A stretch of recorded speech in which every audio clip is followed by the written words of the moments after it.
കർത്താവായ യേശുക്രിസ്തു അതിപരിശുദ്ധ നാമം മഹത്വപ്പെടുമാറാകട്ടെ. നിങ്ങൾക്കെല്ലാവർക്കും കർത്താവായ യേശുക്രിസ്തു അതിപരിശുദ്ധ നാമത്തിൽ എൻ്റെ സ്നേഹവന്ദനം. ദൈവമേ, നീ എൻ്റെ ദൈവം, അതികാലത്തെ ഞാൻ നിന്നെ അന്വേഷിക്കും. പ്രിയപ്പെട്ട കൂട്ടുകാരെ, മാതാപിതാക്കളിലൂടെ നാം ആദ്യം ദൈവത്തെ പറ്റി അറിഞ്ഞു. പിന്നീട് ബൈബിൾ ക്ലാസ്സിലൂടെ ദൈവത്തെ കുറച്ചും കൂടെ മനസ്സിലാക്കി. ആ ദൈവത്തെ പൂർണ്ണ വിശ്വാസത്തോടെ എൻ്റെ ദൈവം എന്ന് പറയാൻ കഴിയുന്നുണ്ടോ?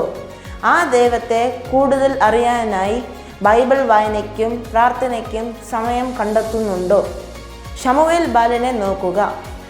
ബാല്യത്തിലെ അവൻ്റെ അമ്മ അവന് ദൈവത്തെ പറ്റി പറഞ്ഞു കൊടുത്തു. പിന്നീട് ദേവാലയത്തിൽ ശുശ്രൂഷയ്ക്ക് ആക്കി.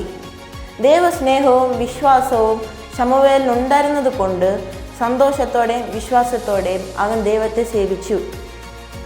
നമുക്കെല്ലാവർക്കും അറിയാവുന്നതുപോലെ ദൈവം ശമൂവേൽ ബാലനോട് സംസാരിച്ചു. അതേ ദൈവം ഇന്ന് നമ്മോട് കൂടെ ഉണ്ട്. മനസ്സൊരുക്കമുണ്ടോ? ദൈവം ഇന്ന് നമ്മോട് സംസാരിക്കും.